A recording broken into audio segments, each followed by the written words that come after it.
Assalamualaikum warahmatullahi wabarakatuh. Saya atas nama Santri Mesyura dengan NIM 6030011923 dengan mata kuliah Mikrobiologi Umum. Selamat menyaksikan.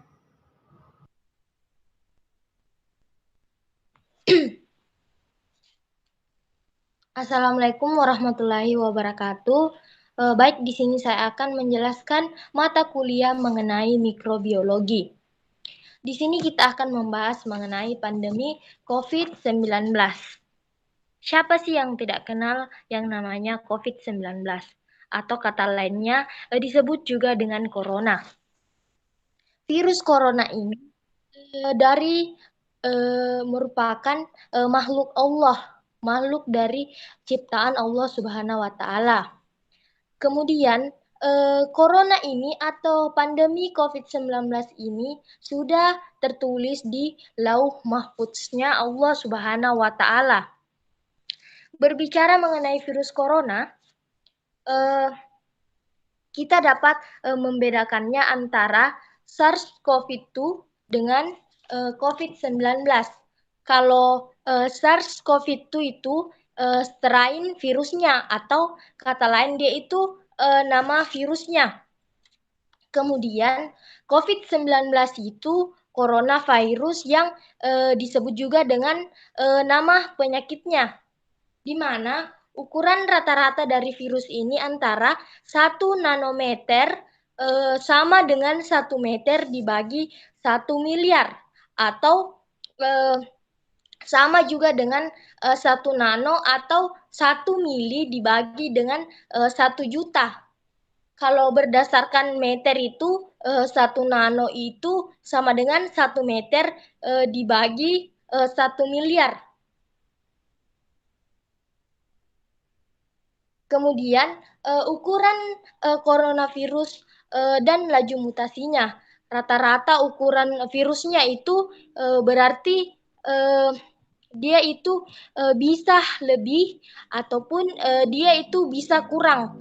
Ukurannya itu 26 sampai 32 kilobyte. Kilobyte itu ukuran corona ketika di sequencing. Terus 962 sampai 1184 kilodalton itu dia tuh merupakan beratnya virus ini. Dan 65 sampai 125 nanometer itu ukuran virusnya itu secara meter. Dia itu bisa sampai 65 sampai 125 nanometer. Dia itu dengan 3 variabel yang berbeda, kemudian dengan urutan nukleotidanya ini 26 sampai 32 kilobyte, 962 sampai 1184 kilodalton, 65 sampai 125 nanometer. Dia itu merupakan 3 variabel yang berbeda dengan urutan nukleotida. Terus bukan hanya di corona, tapi yang namanya virus ya seperti itu, dia itu menular. Takdirnya virus itu dia itu bermutasi dengan cepat sehingga ketika suatu makhluk bisa bermutasi dengan cepat, maka otomatis variannya itu dia tuh menghasilkan varian yang banyak. Kemudian tentunya jenis-jenisnya itu akan banyak juga. Dan ini tuh sudah umum dan tidak harus kita takuti lagi.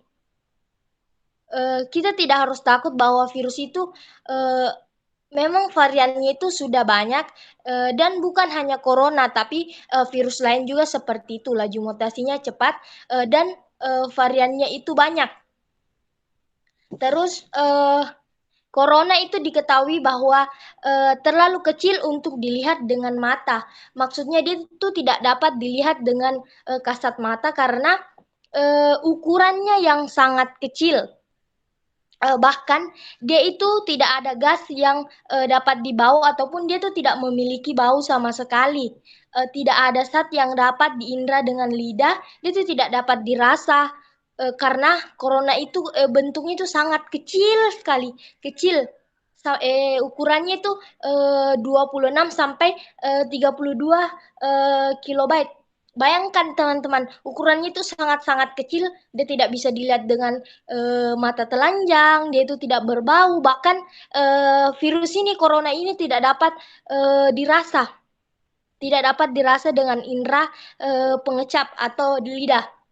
Bahkan dia itu juga tidak memiliki suara. Virus ini, virus corona ini, dia itu tidak memiliki suara. Dia itu sangat berdampak pada kesehatannya manusia, seperti survival atau life quality-nya atau kehidupan nyatanya manusia. Terus corona ini dia tuh dapat menular, laju mutasinya cepat atau variannya banyak. Seperti yang saya jelaskan tadi tuh bahwa corona itu ya namanya juga virus.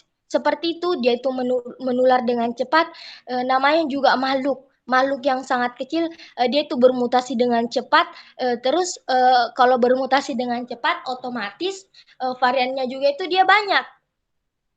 Terus yang terakhir itu secara spesifik belum transipasi atau belum ada cara yang dapat ditempuh untuk melihat virus ini kecuali dengan dengan menggunakan mikroskop. Itu pun mikroskopnya bukan mikroskop yang sembarangan, tapi menggunakan mikroskop elektron. Kemudian kita lanjut, ini ada namanya gambarnya, warna-warnanya virus corona, Di. Ada warnanya virus corona, dia itu ada warnanya biru, keunguan, kuning, hijau, merah, coklat, orange. Ini tuh berbagai macam warna yang berbagai macam warnanya virus corona setelah dilakukan sequencing. Sequencing ini tuh merupakan varian yang bisa diketahui jenis-jenisnya setelah dilakukan sequencing dari virus ini atau virus corona ini. Jadi virus ini dapat diketahui apabila dia itu telah dilakukan sequencing.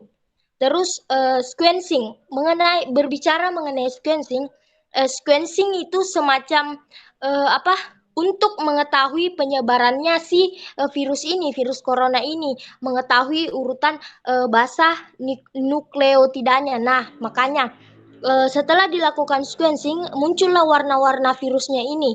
Virus ada warna seperti pada gambar, ada warna biru, ungu, kuning, merah, dan bahkan coklat. Lanjut, ini dia itu merupakan peta awal corona pada tahun 2020, Januari pada tahun 2020 awal Januari, di mana pertama kali virus corona ini muncul dia itu 2019, makanya dikatakan sebagai COVID-19. Tapi pas viral-viralnya itu awal tahun Januari 2020. Kemudian kita lihat di petahnya itu ada warna ungu, ada warna hijau, kuning, biru. Kita bahas untuk ungu dulu. Yang pertama itu kita bahas warna ungu. Ungu itu di peta menunjukkan dia itu pertama kali dari Wuhan. Wuhan itu dari Cina. Kemudian virusnya ini menyebar ke tetangga yaitu Australia. Australia itu kemudian pindah ke Jepang. Kemudian dia melakukan penyebaran virusnya ini masuk ke Indonesia. Yang terakhir itu kemudian masuk ke Indonesia. Begitulah perjalanan virus corona ini pertama kali. Kemudian pada peta ini ada kayak semacam sinyal-sinyal begitu, dia itu dapat dilacak dari tracing pertama kali dilakukan oleh pemerintah Amerika Serikat oleh CCA. Kalau di sana di Amerika itu dikatakan sebagai CCA. Nah, ini tuh pertama kali di Amerika Serikat dia dilacak persebaran virus ini menggunakan peta. Dia tuh dilacak dari tracing dari Amerika Serikat. Kemudian lanjut. Berdasarkan ilmu pengendali penyakit infeksi, virus corona ini ada 3 cara penularannya. Yang pertama itu ada dikatakan droplet borne atau menular lewat percikan. Percikannya ini seperti tetes ludah halus, kayak muncrat. Kalau di bahasanya anak gaul itu atau bahasa sehari-hari itu dikatakan sebagai muncrat. Nah, kemudian yang kedua ada yang dikatakan kontak borne. Kontak borne ini merupakan dia tuh penularannya melalui kontak. Seperti contohnya itu kontak fisik kulit dengan kulit, atau kayak contohnya sesama berjabat tangan, kemudian virusnya ini dari teman yang tadi yang berjabat tangan kemudian pindah ke kita.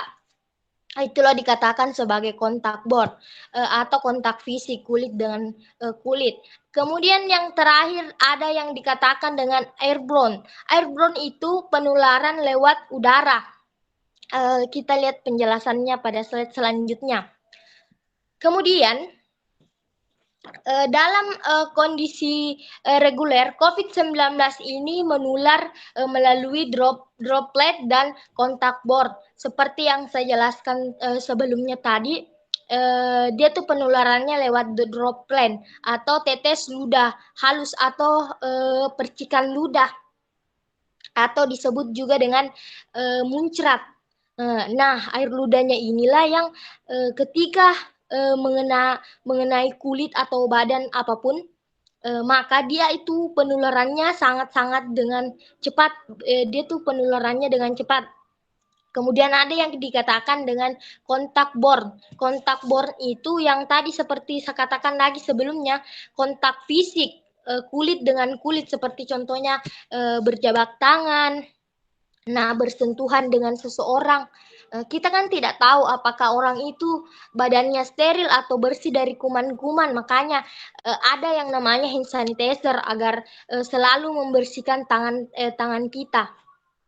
Kemudian droplet melalui percikan dan bercakap dengan jarak kurang dari 1,5 meter. Nah, ini tadi tetes air ludahnya. Jadi kalau misalnya berbicara dengan seseorang itu kita mesti hati-hati, jangan sampai kita terkena muncratannya. Nah, muncratannya inilah yang dapat menyebabkan virusnya ini, perpindahan virusnya. Makanya di zaman sekarang ini, di zaman COVID atau di zaman pandemi itu kita diwajibkan untuk menggunakan masker.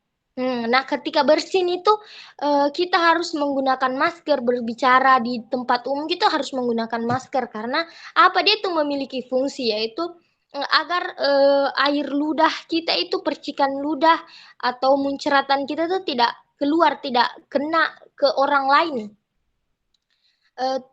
Ada yang namanya virus berada dalam percikan penderita dan masuk ke orang lain melalui mata, hidung, dan mulut. Nah, percikannya tadi ini atau bisa juga dengan kontak mata.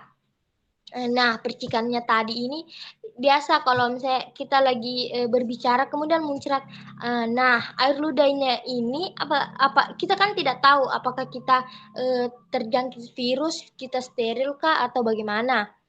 Kemudian ketika bersin, bersin juga ini biasa ada air-air keluar dari hidung. Nah, mungkin itu juga dapat menyebabkan virus tertular. Virus itu menjadi penyebarannya virus corona. Penderita batuk dan menutup mulut dan hidung, lalu jabat tangan dengan orang lain, lalu orang lain memegang hidung, mata, atau mulutnya. Seperti yang saya jelaskan tadi, di tempat umum apabila bepergian, contohnya kita bepergian di tempat umum itu kita harus berhati-hati. apalagi yang namanya berjabat tangan atau bersentuhan dengan seseorang. Makanya pemerintah itu menganjurkan kita untuk pertama selalu menggunakan masker, menyiapkan hand sanitizer, kemudian ada yang namanya physical distancing, di mana physical distancing ini menjaga jarak dari orang lain kurang lebih 1 sampai 5 meter. Makanya tuh di tempat-tempat umum seperti di restoran, di mall, tempat antrian, pegadaian, di bank, dimanapun itu sekarang pasti ada dikasihkan sela-sela jarak kursi atau jarak antrian antara 1,5 meter agar tidak saling bersentuhan. Gunanya itu untuk mengurangi penyebaran virus ini. Kemudian corona ini sudah ada dalam hadis Amru ibnu As.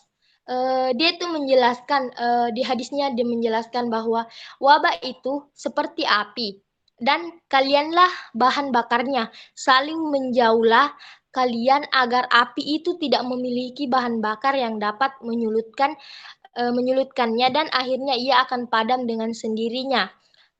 Menurut Amru ibnu As. Nah, inilah tadi dijelaskan sebelumnya bahwa penting adanya physical distancing. Itulah mengapa pemerintah mengeluarkan yang namanya aturan-aturan yang pertama physical distancing, kemudian ada yang dikatakan berjaga jarak, kemudian ada yang dikatakan dengan PSBB. Nah, PSBB pada mall sekarang itu rata-rata toko-toko tutup sampai jam 8, bahkan mall-mall itu sampai jam 5. Tempat wisata sekarang tidak buka lagi Sabtu Minggu, hanya sampai Senin Kamis atau bahkan sampai Jumat dengan waktu yang dibatasi sampai jam 5 sore. Lanjut. Nah, sangat berisiko penularannya dalam kerumunan. Kenapa pemerintah melarang kita untuk berkerumun atau melakukan perkumpulan-perkumpulan? Nah, inilah tadi usahanya pemerintah untuk mengurangi penyebaran virus ini, untuk mengurangi corona ini. Nah, fungsinya agar kita melakukan distancing atau WFH, work from home, agar itu juga kembali lagi supaya untuk memetahkan virus ini melalui udara, menular dalam kondisi khusus seperti tindakan medis yang menimbulkan aerosol, seperti tindakan pemberian ventilator yang menimbulkan aerosol, di mana aerosol ini menyertakan virus ke udara yang pindah ke tenaga medis seperti yang tadi saya jelaskan. Makanya pentingnya untuk kita untuk menggunakan masker, apalagi kalau di rumah sakit itu kayak bidan-bidan, dokter-dokter, pegawai-pegawai rumah sakit, staf-staf rumah sakit itu dia menggunakan 2 masker. Dia tidak menggunakan 1 masker. Dia itu perlindungan dirinya menggunakan masker, makanya dia itu juga menggunakan sarung tangan atau namanya handscoon. Dia itu menggunakan handscoon. Nah, itu tadi untuk mengurangi penyebaran virus ini. Kemudian maskernya itu masker 1 kali pakai saja. Kemudian handscoon-nya juga 1 kali pakai saja untuk hari itu saja. Nah, ini dia ada video mengapa cuci tangan harus dengan sabun dan air. Mengapa video ini berisi tentang dia menjelaskan mengenai bagaimana corona itu terdiri atas lapisan protein, kemudian ada juga yang namanya lapisan lemak. Nah, ketika dibilas dengan air mengalir, maka virus tersebut itu tidak menyatu dengan air. Maksudnya virusnya ini tidak langsung pergi dari tangan, tidak langsung meninggalkan tangan ketika dia itu dibilas dengan air. Dia hanya di bagian permukaannya saja. bagian permukaan si virusnya ini dia tidak menyeluruh kayak menyeluruh pergi ketika dibilas dengan air. Tetapi jika kita mencuci tangan menggunakan sabun, maka sabun ini akan menarik lapisan protein dari si virus corona ini. Dan juga selain menarik lapisan protein, dia itu juga akan menarik lapisan lemak dari si virus corona ini. Jadi virus coronanya bercampur dengan air dan sabun, kemudian dia hancur karena dengan adanya sabun tadi ini. Setelah dibilas dengan air, maka hilanglah si virus corona ini. Hilang itu virus corona dari tangan tak ketika kita sudah mencuci tangan menggunakan sabun lalu dibilas dengan air, berbeda dengan apabila kita mencuci tangan menggunakan air saja. Kemudian virus corona ini dia itu memerlukan waktu kurang dari 20 detik untuk membersihkan virus ini dari tangan kita. Jadi memerlukan waktu kurang dari 20 detik. Jadi cuci tangan itu jangan asal cuci tangan saja. Syaratnya itu harus menggunakan sabun dan pelaksanaannya itu harus dari kurang 20 detik. 20 detik itu sama dengan kita menyanyikan lagu Happy Birthday selama 2 kali. Lagunya Happy Birthday to you. Nah, itu kita lakukan secara 2 kali. Kalau kita sudah menyanyi Happy Birthday 2 kali, itu sama saja kita melakukan cuci tangan selama kurang dari 20 detik. Lanjut. Nah, ini dia. Ini itu gambar virus corona secara di bawah mikroskop elektron. Ini dia gambar virus corona. Nah, kenapa dikatakan corona? Dia itu memiliki mahkota-mahkota. Dia itu memiliki mahkota-mahkota, ini dia yang warna hijau biru yang berbentuk seperti mahkota-mahkota benjolan-benjolan. Nah, itulah dia dikatakan corona karena dia memiliki mahkota. Nah, jika dilihat dari mikroskopik elektron, corona ini ternyata di bagian dalamnya itu dia memiliki lipid bilayer membran atau disebut juga dengan lapisan lemak. Berbicara mengenai bilayer itu berarti dia itu memiliki dua lapisan lemak membran. Dia itu memiliki dua lapisan lemak. Kemudian di bawah lapisan lemak ada yang namanya RNA. RNA itu di bagian bawah lapisan lemak. Ada namanya RNA genom atau nukleokapsid protein. Setelah itu ini yang warna hijau-hijau ini di mahkotanya corona ini ada warna hijau-hijau. Itu namanya spike protein atau disebut juga dengan protein S. Kemudian ada yang warna biru. Warna biru itu dia itu merupakan membran. Dia itu membran protein pada si virus corona ini. Jadi itulah tadi kenapa kita pentingnya yang namanya menggunakan masker, menggunakan hand sanitizer, kemudian penting yang namanya social distancing karena si virus ini penularannya sangat cepat, kemudian itu juga berbahaya karena virusnya ini sangat-sangat kecil, tidak bisa dilihat dengan mata telanjang.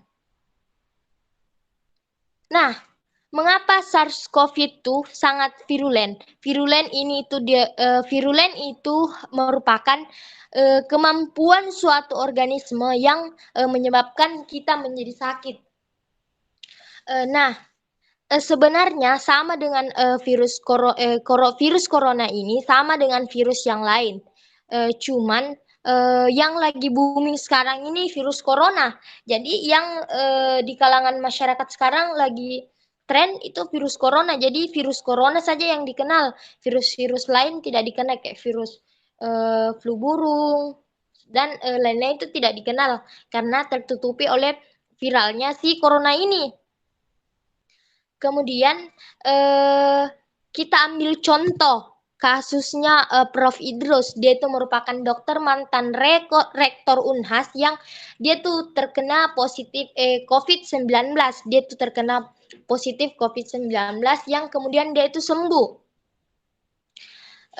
Kemudian dengan PCR test nanti aplikasinya itu virus dia tuh putaran ke-37 baru terdeteksi sampelnya Prof Idrus ini dia tuh baru terdeteksi tes PCR-nya pada putaran ke-37.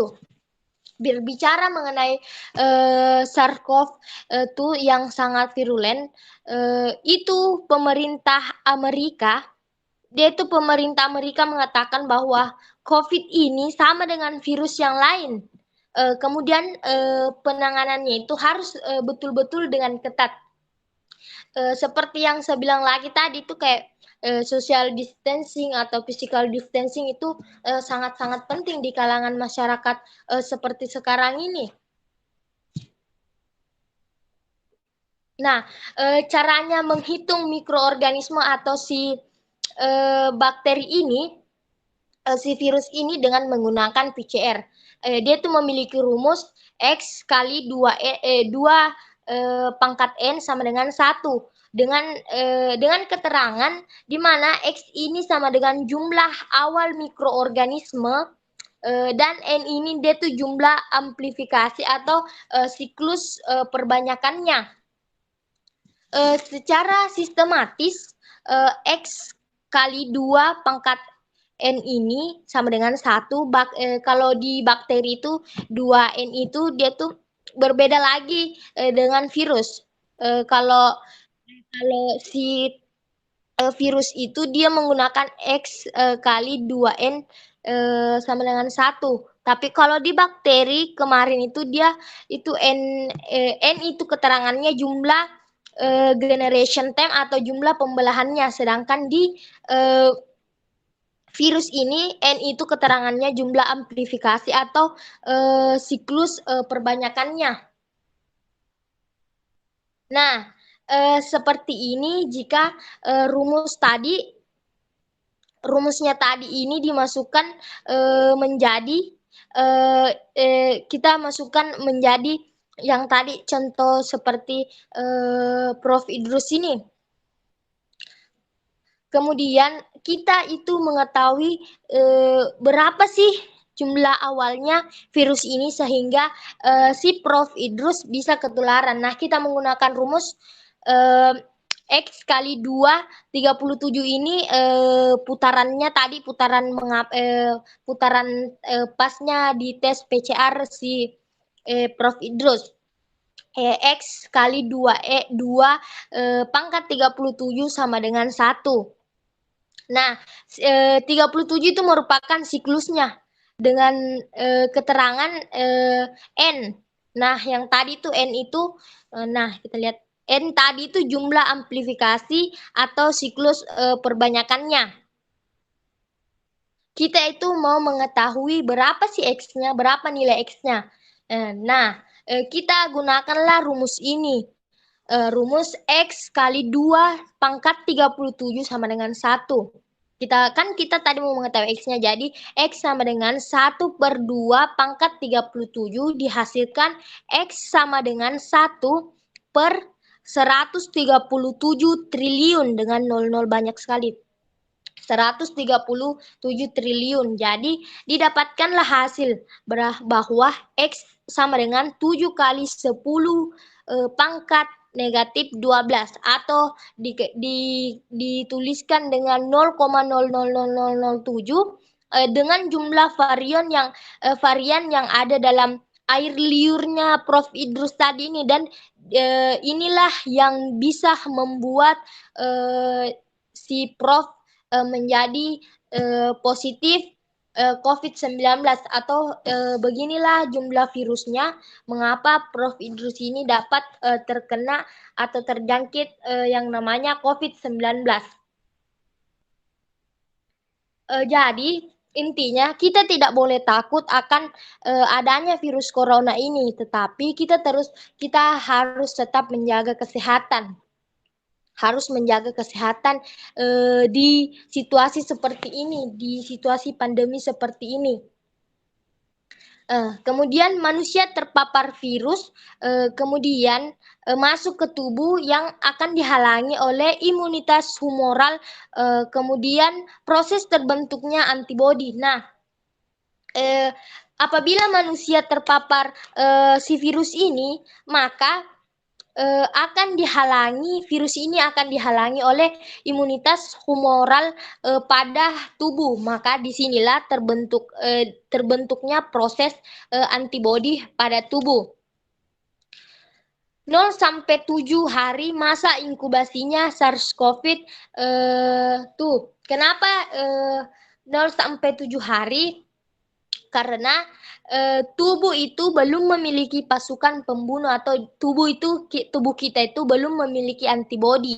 Antibodi ini yang bekerja pada imunitas humoral.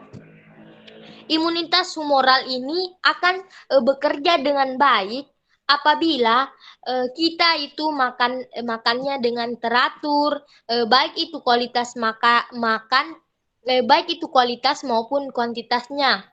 Seperti itu contohnya kita mengkonsumsi madu ataupun jamu. Terus tidak terlalu capek. Ada juga kita tidak begadang, tidurnya itu cukup, tidak stres atau cemas, tidak banyak pikiran. Jadi pikiran-pikiran yang tidak penting itu jauhkan dulu untuk menjaga imunitas tubuh agar tetap sehat, fit, supaya kita terjauhi dari virus-virus. Kemudian tubuh kita itu harus terkena sinar matahari minimal 1/2 jam lah, disertai dengan olahraga ringan. Jadi saya himbau kepada teman-teman agar tidak rebahan, khususnya untuk kaum rebahan, jangan rebahan terus. Mari kita lakukan olahraga disertai dengan kita menjemur, kita jemur tubuh kita supaya virus-virus yang berada di tubuh kita itu mati selama 1/2 jam. Kemudian hindari polusi termasuk asap rokok. Nah, kok itu gunanya kita menggunakan masker supaya kita terhindar-hindar yang namanya ini asap-asap rokok, asap-asap debu, polusi udara yang tidak baik. Kemudian, jika imunitas humoral gagal, maka replikasi virus ini menjadi kita contoh tuh 0, kemudian naik lagi menjadi 2, naik lagi menjadi 20. Jadi dia tuh berlipat-lipat ganda jika imunitas humoral gagal pada tubuh. Naik lagi dari 20 naik lagi 200, naik lagi 2000, naik lagi jadi 20.000. Jadi dia tuh meningkat terus. Kemudian berbeda dengan replikasinya si bakteri. Bakteri itu dari 0, kemudian naik 1, naik 2, naik 4, naik 8, naik 16. Dia tuh replikasinya itu tidak terlalu tinggi dibandingkan dengan si virus. Nah, si virus ini tadi dia berbahaya sekali karena replikasinya itu dia tuh berlipat ganda, naiknya itu secara berlebih atau naik secara berlipat ganda. Serangan yang sangat cepat itu oleh virusnya atau si corona ini dibandingkan dengan si bakterinya. Sehingga imunitas humoral itu imunitas tubuh kita itu harus kuat, dan stres itu juga sangat berpengaruh untuk menurunkan imunitas humoral. Nah, makanya saya himbau lagi kepada teman-teman agar stres-stresnya itu dikurangi, pikiran-pikiran tidak pentingnya itu, beban-beban tidak pentingnya itu kurang-kurangin dulu supaya terhindar dari virus, supaya itu virus tidak gampang masuk ke tubuh tak. Kan kalau lemah mek itu gampang itu virus masuk di tubuh tak, gampang mek terserang penyakit. Kemudian PCR itu dapat mendeteksi si virus corona ini, yaitu dapat mendeteksi si virus. Secara teori PCR itu artinya dapat mendeteksi si virus yang seperti tadi saya bilang si corona. dia tuh dapat mendeteksi si corona. Makanya di rumah sakit itu kita menggunakan yang namanya tes PCR, tes swab test. Kalau PCR itu dia tuh mendeteksi virus, sedangkan si rapid test itu untuk mendeteksi antibodinya kita, berupa IgM dan IgG, mendeteksi yang tadi mendeteksi antibodi. Kalau IgM itu dia imunoglobulinmu, sedangkan IgG itu dia imunoglobulin gamma.